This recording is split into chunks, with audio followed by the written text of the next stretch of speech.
WestJet is backtracking on its plans to reduce legroom on some planes after being blasted by customers. Joining us to talk more about this is CTV News aviation specialist Phil Durdey. Phil, it was only one row, but man, did it make a difference for people flying. Yes, good afternoon, Carolyn. Thanks for having me.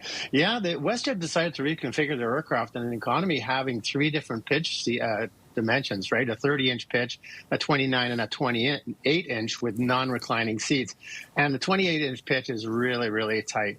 And the customers are really complaining about it. It did allow WestJet to provide more cost-effective fares, but they reduced the legroom that you had and also reduced the amount of carry-on baggage you could have. But it did add 6 extra seats on the aircraft. WestJet said in a notice that it sent out, a press release, that other airlines already do this. Is that true? Yeah, there's a couple of airlines in the States. They're ultra low-cost carriers, for instance, like Sprint and Frontier.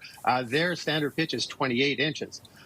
Some of the Asian airlines, like ANA and Japan Airlines over in Japan, their economy seats are a 34-inch pitch. Whew. So they have a lot of legroom. Let's fly there. Okay, so but with Sprint or airlines that are ultra low cost, you might come to expect something like that. You get what you pay for, but prices at WestJet, some would argue, are not in line with Sprint in the United States. Would you say that? No, they're not. They're not as cheap a flight as they are down in the States. But what the passengers are asking for is better options and cheaper fares. So, for instance, if you don't have any carry-on, you just have hand luggage. There's all sorts of different options they want. So, having to pay for meals or food or a pillow or a blanket. It all depends on what the customer is wanting.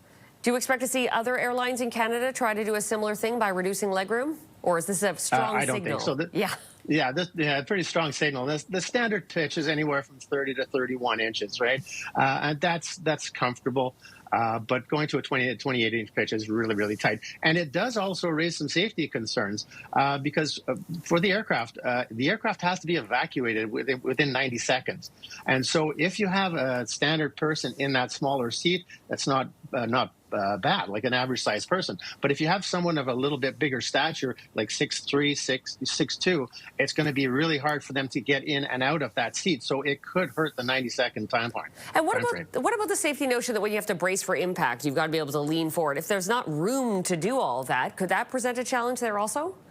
Well, the seat is going to be very close in front of you, right? So, I mean, you're going to be able to brace very quickly, but you're not. The problem is that you don't have the leg room and you cannot bend your legs.